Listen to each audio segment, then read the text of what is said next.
Well, for the last time, if you would, please take your Bibles and turn to the book of Daniel. The book of Daniel. We will be closing out, unless the Lord comes back before the end of this message, we'll be closing out this series today. And I'm very appreciative of you for bearing with me through this time. And I was looking back at my notes, now going on 12 weeks in this book. And we started way back on May 24th. That was the very first week, which seems very much like a year ago.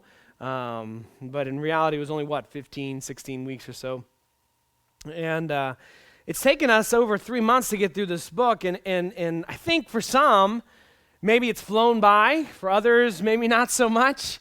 I know for me, I kind of feel like I've kind of in the middle there between I can't believe it's already been 3 months, and my goodness, it's taken us 3 months to get through this book. And by the time we started this book, if you'll remember, we had already been in quarantine for 2 months by that time.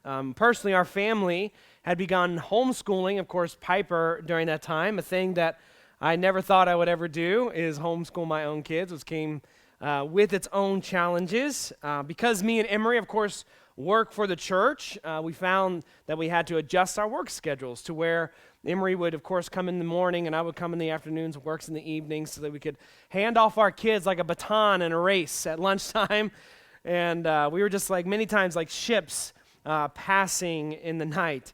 And but throughout the ordeal, I remember feeling somewhat of an apprehension as not only diving into Daniel itself, a complex book, never had done a series through it, though I had read it before, never preached through it ever, and have some trepidation as we went in there. But like many of you, of course, especially 2 months into the quarantine, also feeling a little bit concerned about what the future would hold.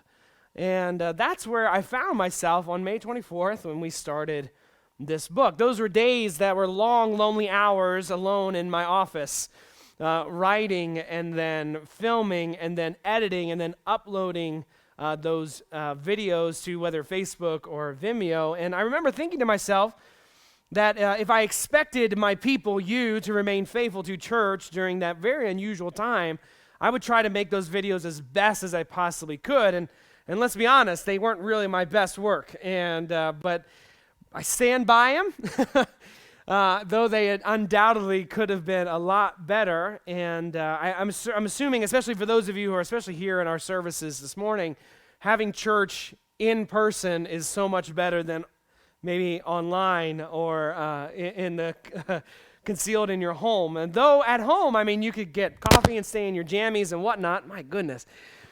But this is, in my opinion, a little bit better, especially as we went through there. But on more than one occasion, after the filming and the editing was done and I was going home, it was a lot of times, more often than not, maybe 3, 4 o'clock on the morning on a Saturday, and I was slipping into bed so I wouldn't wake up Emery. I remember thinking to myself more than once, can I keep this pace up? Many of you, of course, probably thought the very same thing as far as where you were in quarantine at that time and wondering how in the world, what is the next few months going to look like, and can you keep going? Oftentimes as the sun was rising and I was drifting off into sleep, I would be praying, asking the Lord for help, which is a good thing. When you're unsure about a future situation, it's a good thing to pray. And but I remember through prayer reminding myself that God was in control through it all. And that unless he returns or he takes me home, I had a duty to not only him, but to my family, but also to my church to keep going.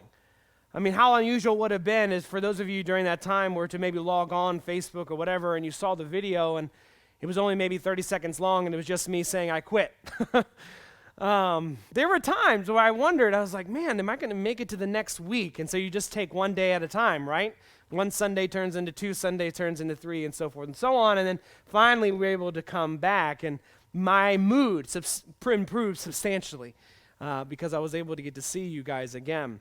Now, I know how that somewhat sounds because, listen, I'm a pastor. I'm not a police officer. I'm not in the health industry. I'm not a first responder. And so in comparison to others, I was safe from the virus, safe from COVID by a large margin, right? There was very little risk to me and my family. And though, yes, we had some risk, and yes, there was some level of stress compared to others, I will readily admit that, you know what? Some people had it much worse. But I would also be lying in saying, as I talked about last week, that at times it did feel like too much. I'm sure many of you were right there the past 6-7 months, that there was a point that it maybe just felt too much. I had to remind myself in the wee hours of Saturday mornings as I was slipping off to sleep that God was in control of my situation. And I couldn't allow fear, stress, and uncertainty of the future paralyze me. I think you would agree that at the very least, in regard to our community here at Grace Point, God has proven himself to be in control. And that as we've walked through every Sunday together, I have grown more fond of you, and I hope you've grown more fond of me. But I've grown far more fond of God than I ever have in my entire life. It's amazing how trials do that. That oftentimes trials seem to be a jumping off point for some. You always know who your true friends are when hard times come. But the same is true, you also know who your family is when hard times come. And God has proven to me throughout it'll be 7 months in September, that he's in control. And because he's in control, that does not mean that we get a pass on our responsibilities, that we have to keep going. That as your pastor, I have a responsibility to God, to my family, and to you to keep going on. Now, why talk about that? As we set up the end of this series, why do I bring this up?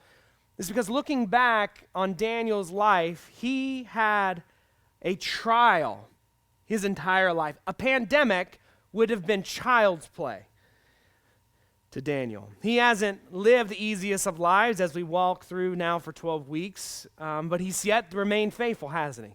Not once have we seen Daniel fail, but as we'll explore now in this final passages, Daniel now at the end of his life, and now looking at what's soon to be 360 years into the future of more conflict and more heartache, even Daniel, as we'll read, will almost have his breaking point. And in response to Daniel almost failing, God reminds him that he is in control. And that through God's strength, Daniel can carry on. I have a lot of ground to cover this morning. And so I hope that you'll pay attention because we're going to move fast. You ready? As we dive now into Daniel chapter number 11, let me remind you, Daniel chapter 10 last week was all about a vision. Daniel received a vision. It troubled him. He started to mourn. He started to fast. He started to pray for 3 weeks. We learned that help finally came, but that help was delayed by demonic forces. We talked about the fact that in earthly conflict, though we see this, it's present and we can view it, behind earthly conflict, there is spiritual darkness at war against us. There are forces at play that do not want us to survive, that Satan himself walks like a raging lion, seeking whom he may devour. And so Daniel is now finally, and we too are given this vision, Daniel chapter 11.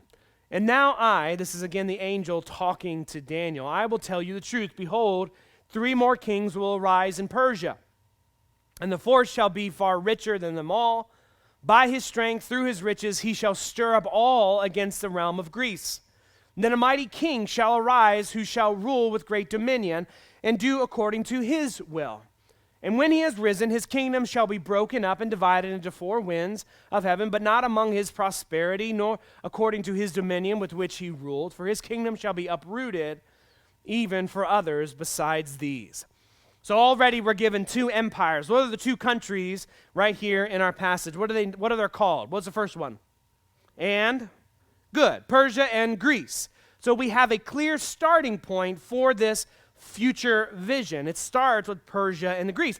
And specifically, it starts with the fall of the Persian Empire. Now, again, we're going to get into a little bit of history, but we're not going to dive too deep because we actually talked at length about this historical context way back in week 9 of our series through Daniel, or week 10, whichever one. I can't remember which one it was. But as you remember, Persia was uprooted and fell. Persia was the country that Babylon fell to, and then Persia fell to Greece under the leadership of a mighty king by the name of Alexander the Great. Conquered basically the continental United States in a matter of, I think, 10 years. And so we read, this is what Daniel chapter 11, verse 2, it reminds Daniel of this is going to happen. Greece will eventually rule the world. And the moment that all of Greece is united, it will immediately be broken into 4 different empires. Then what follows in the remainder of Daniel chapter 11 is this conflict, not between the 4 kingdoms, but between 2 kingdoms. Daniel chapter 11 focuses primarily on the kings of the north and then the kings of the south. The kings of the north were the Seleucid Empire, and the kings of the south were the Ptolemaic Empire. Now, we're not going to read all of this. For the first time in 12 weeks, I'm going to give you a little bit of a break, okay? Because we have a lot of ground to cover, and to be honest, this chapter, it's hard to get through if you don't also read it with a history book open. And I sadly don't have time to go through that. So suffice to say, can I just give you the Reader's Digest version, right? Can I do that this morning? Okay. We're going to forego the lengthy reading portion of Daniel chapter 11. Suffice to say, though, Daniel witnessed nearly 360 years of world history in an instant. Throughout this time, he will witness as Israel is handed over time and time again to beastly empires of the world. Now, having realized this, we can understand why he was mourning, why he was praying, why he was fasting. You see, the Middle East was taken over by the Greeks. Then the Middle East was divided into 4 quadrants, and these 2 nations, the kings of the north, kings in the south, kept warring with one another. Right? And the south was situated right in Egypt. And what country stands in between these 2? Israel. And Daniel sees a vision for 360 years of the northern kingdoms and the southern kingdoms fighting over one another, and Israel is caught in the crossfires. So we can understand why Daniel was upset, right? We can understand why Daniel was mourning.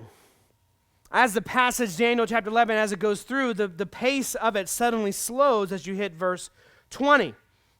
And the narrative, like it has been before, focuses on not necessarily 2 kingdoms, but 1 kingdom, and primarily a mighty, evil, vile king by the name of Antiochus Epiphanes. Again, we already went over these exploits in week 9, so again, I'm not going to rehash everything, but suffice to say, history shows us that Antiochus constantly tried to overtake his southern neighbors, not just Israel, which he succeeded, but also Egypt. And he constantly came in conflict, primarily in two different conflicts in the history of the Seleucid and Ptolemaic Empire. Now, why do I tell you this? Because both times, every time Antiochus tried to invade Egypt, he failed. Both times. The other time, he failed because Rome intervened and sent him back with his tail between his legs. Now, he's in the south, he's going back north, and on his way, he hits Israel. And do you think you want to mess with a king who just got defeated? He takes out his frustration on Israel. Many people, thousands, die. And it is at this point that we pick up the narrative. So, man, we just ran through there. You guys, you got your heads on straight? Woo! You got your heads on straight? Everyone's following? We're good? So let's pick up the narrative now in Daniel chapter 11, verse 29. So he, Antiochus Epiphanes, shall return and show regard to those who forsake the holy covenant. And forces shall be mustered by him, and they shall defile the sanctuary fortress. Then they shall take away the daily sacrifices and place there the abomination of desolation. Those who do wickedly against the covenant he shall corrupt with flattery. But the people who know their God shall be strong and carry out great exploits. And those of the people who understand shall instruct many, yet for many days they shall fall by the sword and flame, by captivity and by plundering. Now, when they fall, they shall be aided with a little help, But many shall join with them by intrigue, and some of those of understanding shall fall to refine them, purify them, and make them white until the time of the end, because it is still for the appointed time. What we just read is a really, really, really brief overview of the Maccabean rebellion, 160 years before the time of Jesus. Once again, we already talked about this in week 9. If you want to know more about that, go watch that series again. Suffice to say, Antiochus came in.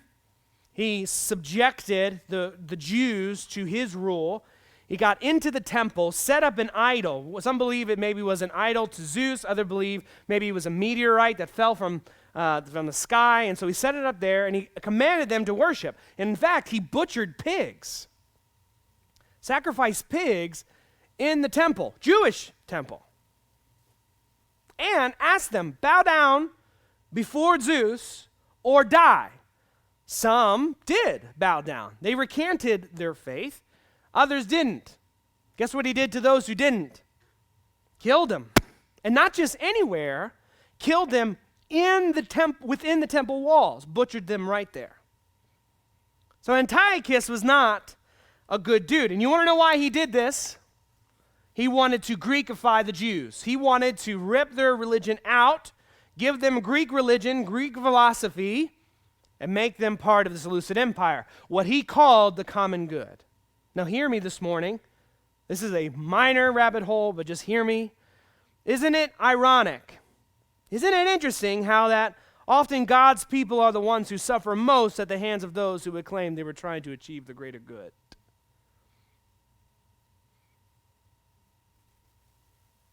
Now, at 6 key junctures in Daniel chapter 11, the angel tells Daniel that though these empires run rampant, the worst being Antiochus, they are all within the appointed time of God. What does that mean? Daniel chapter 11, verse 24, verse 27, verse 29, 35, 36, and 40. 6 different times the angel tells Daniel that this is for an appointed time. What is he trying to show Daniel? That Daniel, despite present circumstances, God is still in control. That despite everything, even the atrocities of Antiochus Epiphanes, God still stands above the conflict, and he still stands in control. Pretty good, huh? Aren't you glad that God still reigns supreme? That even though men, angry, evil, vile men, may butcher thousands, God still has the last say. That's encouraging. But it's also something we've heard now for 12 weeks, isn't it? At the end of Daniel chapter 11, verse 35, right at the end of this, something curious happens in the rest of the chapter. And to be honest, what we're about to read is a little bit steeped in mystery. You ready to go down the rabbit hole with me this morning? Though there doesn't seem to be any shift, apparent shift from speaking about Antiochus in the passage, the events that the passage then dives into have no historical parallel. In Daniel chapter 11, and most of Daniel, you can open up a history book and the Bible, and they are one-to-one identical, except for right here. Something happens. Something happens, okay? In fact, if you should insist, as some theologians have done, and I love them, they love Jesus, they love the Bible, they say, well, maybe the history books are wrong. I kind of go with, probably not. I think that if you were to be on that side, this side with theologians who believe the history books are wrong, I think you're going to be on the wrong side of what actually happened. Now, does this mean that the Bible is wrong? That Daniel is wrong? As some have supposed, well, okay, so the writer of Daniel got everything right history-wise up until Antiochus because he must have lived during Antiochus' reign. And so afterwards, he was just making up fairy tales. No. Now again, there are good, godly, Christian people who believe that. And I am not making fun of them. Smarter men than me believe that is true. But I don't. What do I believe? Well, the answer is complicated. How do I stand by God's word? Not only is it infallible, but it also is historically accurate. How do I do this? Well, the explanation comes in a characteristic of biblical prophecy. You guys, I told the 9 a.m. class, I feel like a class. I told the 9 a.m. crew, and I'm telling you now, we are in deep waters, okay? Not only have we ran through 360 years of history, we're now going deep into Bible theology. Are you guys ready? Here is a key characteristic of Bible prophecy. If you were to read not only John, Revelation, but Genesis 1:1 and everything in between, here's something that you're going to find when you read all the biblical prophecy, is the fact that oftentimes biblical prophecy highlights key moments in history, telling them as if they telling the events as if they occur uninterrupted. A goes to B, goes to C, goes to D. When in reality, in history, there's A, and then 300 years, and then B, then 400 years. How many of you have ever driven towards the mountains? Okay, how many of you ever have seen this phenomenon where though the peaks of the mountains appear side by side, you know that they're many hundreds of miles apart, right? Especially if you drive out west and you see the Grand Tetons, you know this from your own perspective.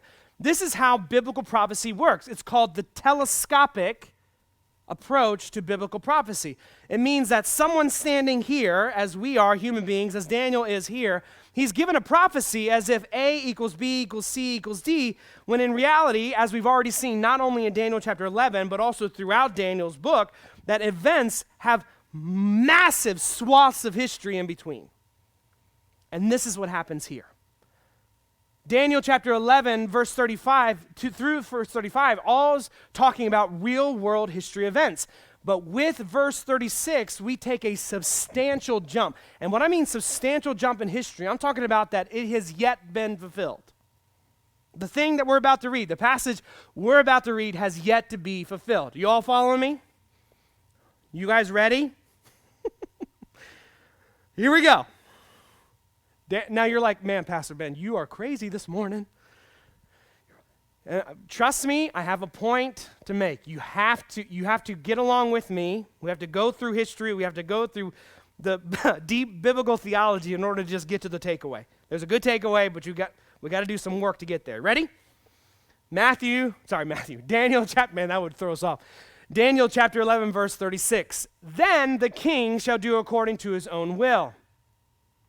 He shall exalt and magnify himself above every god, shall speak blasphemies against the God of gods, and shall prosper till the wrath has been accomplished, for what has been determined shall be done. He shall regard neither the God of his fathers, nor the desire of women, nor regard any god, for he shall exalt himself above them all. But in their place he shall honor a God of fortresses. Then a God which his fathers did not know, he shall honor with gold and silver, with precious stones and pleasant things. Thus he shall act against the strongest fortresses with a foreign God, which he shall acknowledge and advance its glory. And he shall cause them to rule over many, and divide the land for gain. At that time of the end of the king of the south shall attack him, and the king of the north shall come against him like a whirlwind, with chariots, horsemen, and with many ships. Then he shall enter the countries, overwhelm them, and pass through them. He shall also enter the glorious land, that is Israel, and many countries shall be overthrown, but these shall escape from his hand, Edom, Moab, and the prominent people of Ammon. He shall stretch out his hand against the countries, and the land of Egypt shall not escape. He shall have power over the treasures of gold and silver and over the precious things of Egypt. Also the Libyans and the Ethiopians shall follow at his heels. But news from the east and the north shall trouble him. Therefore he shall go out with great fury to destroy and annihilate them. And he shall plant the tents of his palace between the seas and the glorious holy mountain. Yet he shall come to his end, and no one will help him. How many of you are glad you don't have my job this morning? As I said, as I prefaced at length, what we just read, I believe, is not in history books past, but is yet history to be written. The best we can tell, the end of chapter 11 deals with the titular character of the Antichrist. The future king takes on the characteristics of Antiochus Epiphanes, as we talked about in week 9, but yet he amplifies the awfulness that Antiochus represented. He blasphemes God, this anti-God king, one who, if you notice in the narrative, it actually talks about how this king will not only be attacked from the south, as Antiochus was, but this anti-God, this anti-king God, will also be attacked from the north. He blasphemes God. He does not worship God, nor does he worship the gods of his father, but instead worships a fortress. The vision says he worships a fortress, which seems to imply some military power. He does not believe in any god, but he does believe in might. He believes that might makes. He will use all of his resources, all the gold, all the silver, all the precious stones, to increase his fortress power, his battle military power. No human power will be able to withstand against him. Like Antiochus, he will even overtake Israel, the glorious land in our passage. But unlike Antiochus, he will attack Egypt and will succeed.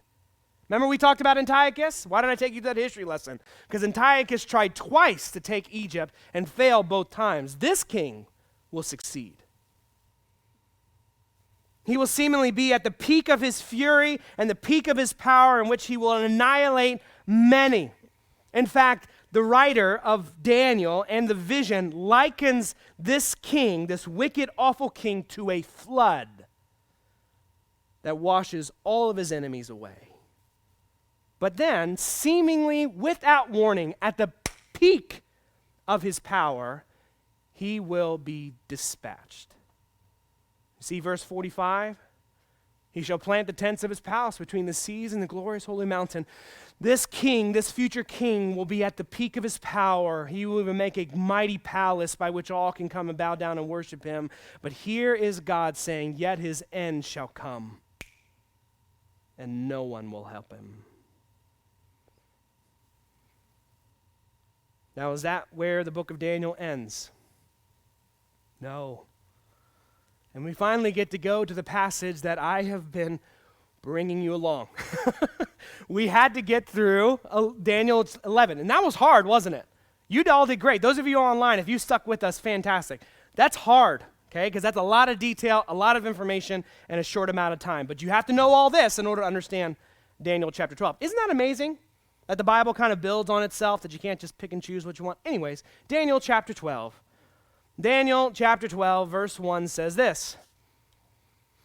And at that time, Michael shall stand up, the great prince who stands watch over the sons of your people, that is Israel. Michael is the guardian angel, if you will, of Israel, stands watch over your people, and there shall be a time of trouble, such as never was since there was a nation, even to that time. And at that time, your people shall be delivered. Everyone who is found in the written, everyone who is found written in the book. And many of those who sleep in the dust of the earth shall awake, some to everlasting life, but some to shame and everlasting contempt. Those who are wise shall shine like the brightness of the firmament, and those who turn many to righteousness like the stars forever and ever. But you, Daniel, shut up the words, seal the book until the time of the end. Many shall run to and fro, and knowledge shall increase. Now, Daniel has given a promise about a glorious end, that after the Antichrist is dispatched, there is a judgment coming, in which both the righteous and the unrighteous are resurrected to whether live forevermore or die forevermore. How does he respond? Then I, Daniel, looked, and there stood two others, one on the riverbank and the other on the riverbank. The one said to the man clothed in linen, who was above the waters of the river, how long shall the fulfillment of these wonders be? Then I heard the man clothed in linen, who was above the waters of the river, when he held up his right hand, held up his left hand to heaven, and swore by him who lives forever, that it shall be for a time, times, and a half a time. And when the power of the holy people has been completely shattered, all these things shall be finished. Although I heard, in other words, although Daniel said although I heard the explanation, guess what? I did not understand. Then I said, my Lord, what shall be the end of these things? Explain to me. Or like oftentimes to tell my wife when she wants to do something, explain it to me like I'm 5. Daniel's like, I don't understand. Explain to me once more. Then he said, go your way, Daniel, for the words are closed up and sealed to the time of the end. Many shall be purified, made white, and refined, but the wicked shall do wickedly, and none of the wicked shall understand, but the wise shall understand. And from that time that the daily sacrifice is taken away and the abomination of desolation is set up, there shall be 1,290 days, but blessed is he who awaits and comes to the 1,335 days. Perfectly clear? Good?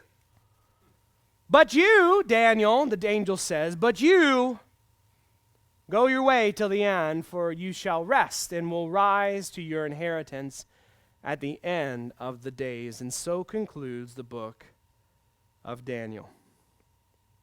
Clear as mud? Are we ready to close up? Ready to have a prayer? We're good? Daniel is given a promise about a glorious end. And his response was to ask more. You've given me a vision. You've given me this thing. But I need more. I need some more explanation. The response he's given is to give him time frames. The first time frame was time, times, and a half a time. Perfect sense. And then he's given a count of days, 1,290, then 1,335. So question, my students, when the Bible in prophecy gives you any time marker, is it literal? No. No. Just like Daniel chapter 9, especially in the book of Daniel. Maybe I could argue some other passages, but especially in the book of Daniel. These are representative of principles, not ages or not times, right? And there have been good people. Listen, I'm sure, I've already got it this morning. I'm sure people will disagree with me, and that's okay. I love you. There's been good men who've disagreed over this, and this is not a hill to die on. Okay, but am I going to now, for the next 10 minutes, dive into what times, times and a half, and these thousands days mean? And the answer is no. If you would like to read a little bit more about that, I have a room full of books that I have read over this week, and I can give you annotations on where you can read it more. I don't think the point is for us to figure out timetables, is it? If we now focus for the next 10 minutes on timetables, I think we will miss the biggest application point in all of the book of Daniel. Does anybody want to miss that? No. Whatever these numbers mean, at the very least, whatever these numbers mean, it means that time will come to an end. That even though evil men run rampant, and even though wickedness seemingly runs rampant in our world, they have their end. So the question for us today is, what's our takeaway? You probably have guessed it by now. From the introduction, through talking about timetables and talking about history. And the application today is the same application I've given you now for 12 weeks. Are you ready? God is in control. And you're kind of like, oh, I knew that already. Yeah, but sometimes we need to be reminded, don't we? Especially during a time like we are living in today. The rioting in our streets, the angry political discourse we see on the news every single day, families and friends fighting on social media. We would be tempted to believe, oh man, no one has control of this situation. But in the reality, guess who does? God. And specifically in our context, we read about how from the Persians to the Greeks to the Ptolemaic Empire in the south to the Seleucid Empire in the north, from the first anti-God king and Antiochus Epiphanes to the last anti-Christ king yet in our future, God has been, is today, will forever be in control. That's where you say amen. As for Daniel, though he knew better than most, he was still distraught by the vision. Like me, as the pandemic set in 2 months, 3 months, 4 months, he was at risk of being paralyzed by fear and mourning. And so, as we read in chapter 10, he began to pray, he began to fast, he began to implore God to explain the vision. An answer finally came, but it was only after 3 weeks. Throughout that time, he had been unable to function normally. Looking through the telescope of history, he was presented with the future reality that his homeland, his hometown, would at least for the next 360 years, would be caught in the crossfires of battle and war. Needless to say, Daniel was distraught. Even though he knew God was in control, Daniel was distraught. So even though God and the angels reminded Daniel about God's sovereignty, they also had to remind him of one more piece of information. Not only is God in control, what is our response to this? Go on your way. Daniel, you've been fasting for 3 weeks. You haven't put on lotion, the Bible says, for 3 weeks. You've been mourning and weeping and praying and crying out for 3 weeks. It's time to get up and go about your day. Not because you have a bright future. He already knows it's not really that bright. It's not bright until the very end. But you get up, dust the dust off. Dust is dust. Wow. Get the dust, the dirt off your knees. Get up and go your way. Twice they tell him this. Twice they tell Daniel to get on with life. Why?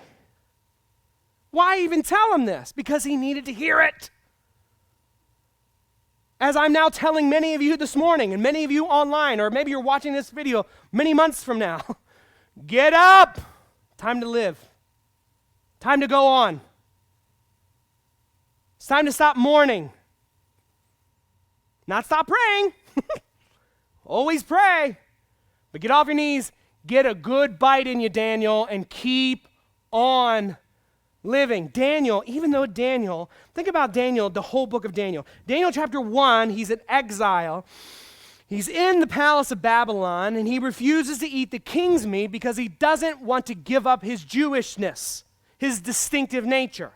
Daniel chapter 2, we're told about a vision in which now his head is about to roll, not even because he disobeyed anything, just because Nebuchadnezzar was an awful king who just killed people willy-nilly. And so God gave him an interpretation of a vision, which then interpreted Nebuchadnezzar's vision, and then Daniel was promoted along with his friends and preserved. Daniel chapter 3, we read then about how Shadrach, Meshach, and Abednego were thrown into a fiery furnace and survived. Daniel chapter 4, we're told about how Daniel, again, is given this ability to pray, and then I'm getting my timeline mixed up.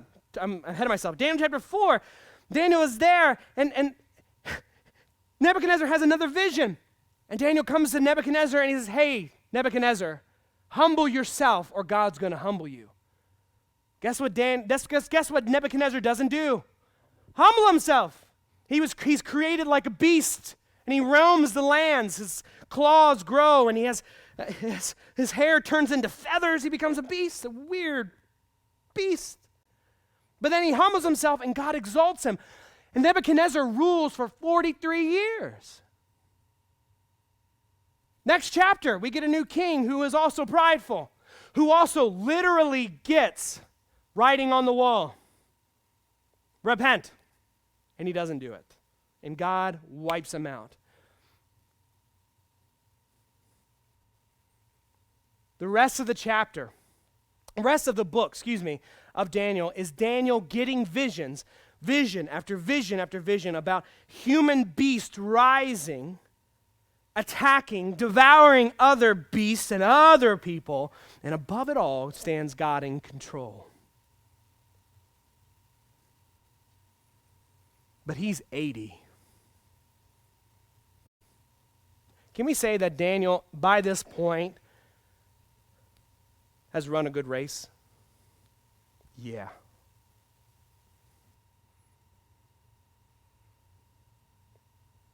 I think it's more than possible that God not only reminds Daniel about his control, but then tells Daniel to go on living because Daniel didn't want to.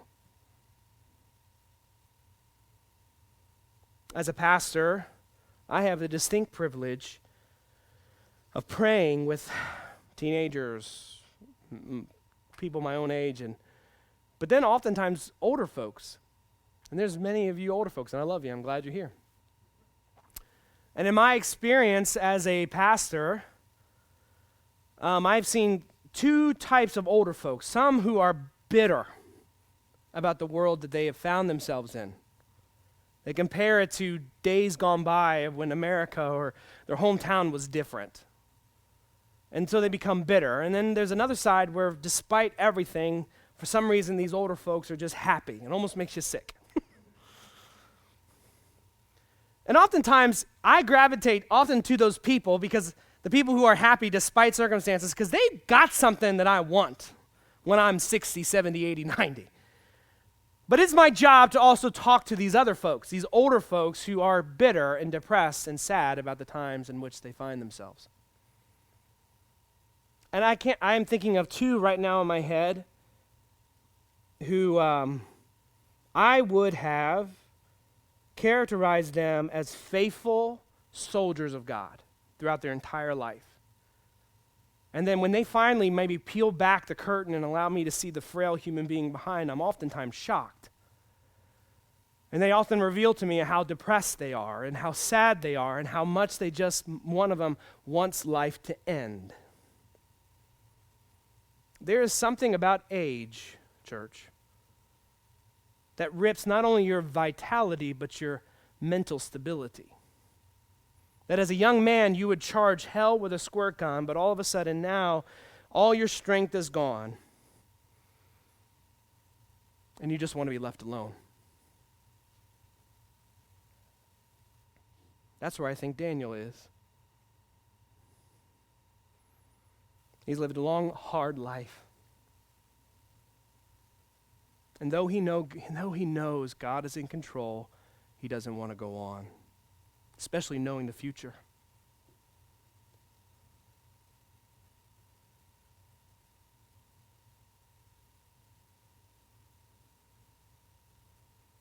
Daniel was a man like us all, and he couldn't go home. As a boy, he was ripped from his home, and now he's lived in a foreign land. Though he has loved his God, he couldn't go home. So God reminds Daniel of his control, but then he tells Daniel to keep going. 1938, right before the British, the English were engaged in World War II, Prime Minister released a poster to the public that concerned their fears, because they were afraid about going into war. And the poster read, "Keep calm, carry on." That despite the inevitable battle that is about to come, keep calm, carry on. This is God's message to Daniel, and maybe it's a message to you. Maybe maybe you're a dear old saint who has followed God your entire life, but this pandemic has broken you. The political backbiting and fighting, the uncertainty of what our country is going to be like when we get through 2020. Maybe you, though you have followed God your entire life, you are ready to quit. Can I tell you what God told me in my quieter moments in the midst of a pandemic at 4 o'clock in the morning when I'm laying down exhausted and tired, worried, wondering if I could keep this pace up? Can I tell you the same thing that God told me, that God is now telling Daniel, that God is now telling you? God is in control. Get up and keep living. This is the same application that the writer of Hebrews gives to Christians. Hebrews chapter 12. He had just talked about in Hebrews chapter 11, it's a famous passage in the book of Hebrews about the hall of faith. And he went down Abraham, Isaac, Jacob, Joseph, Rahab. He goes, do. He walks through the history of the Old Testament, walks from the beginning to that time, and he's talked about this person walked by faith, this person walked by faith, that this person, and he talks about how though we feel like a minority, we stand on a historical precedence that there have been many who have gone before us, that though they too have lived in trying and difficult times, they too did not lose faith. Towards the end of Hebrews chapter 11, he actually mentions inadvertently Daniel and Shadrach, Meshach, and Abednego. He lists them. He says, those prophets who quenched fiery furnaces and shut the mouths of lions. Who do you think he was talking about? Then, he says, after going through example, his takeaway, if you will, his conclusion comes in Hebrews chapter 12. Are you ready to read it? Therefore, we also, since we are surrounded by so great a cloud of witnesses, let us lay aside every weight and the sin which does so easily ensnare us, and let us run with what, church? Endurance. The race that is set before us, let us run with patience. A life devoted for God is not a sprint. It's long distance. Even though you may be 20, 40, 60, or like Daniel, 80 years old, your race is not done yet. Get up. Let us run with endurance the race that is set before us. Looking unto who, church? Jesus. He's our example. He has set the time. In a race, he's the forerunner. He's the one we're looking to. We are chasing after his coattails. Looking unto Jesus, the author and finisher of our faith, who for the joy that was set before him endured the cross, despising the shame, and has sat down at the right hand of the throne of God. For consider him who endured such hostility from sinners against himself, lest you become weary and discouraged in your souls. When we feel as if we may be paralyzed by fear, when we are overcome with worry, when we are weary in well-doing, when we are discouraged by the times in which we live, when we're 20, when we're 30, when we're 60, when we're 80, when we're 90 years old, and we have lived a long, devoted life to Jesus, when we are there, maybe look to Jesus. May we know that God is in control. And because he is in control, we can carry on. When our way ends, we'll rest and then rise to live forevermore. So go on your way. Go on your way because God is in control. Jesus is our forerunner. We keep our eyes on Jesus, but we keep our eyes on the prize. We understand that though this world may seem cruel, we have a God who stands above it all. That God is in control. I love you, my Jesus. I thank you so much for today. I pray now that, Lord, as we go from here, I pray, Father, for maybe that teenager who's hearing me today, that God, you would encourage him to begin to run a race. I pray for that 20-year-old who is wavering in their faith. I pray that, God, they would keep their eyes on you. I pray for the 30-year-old who is like me, who maybe has a family, who has a work, who has a job, who is fearful and wavering in the way, that, God, we would carry on. I pray for the 50, for the 60, for the 70, 80, 90, 100-year-old, Father, who is battling depression, who is battling the desire to quit. I pray that, God, you would bolster us today to keep going on, to get up, to know you're in control, and to keep on living. I love you, my Jesus. I ask this in your name we pray. Amen. So ends the book of Daniel. God bless you. You're dismissed.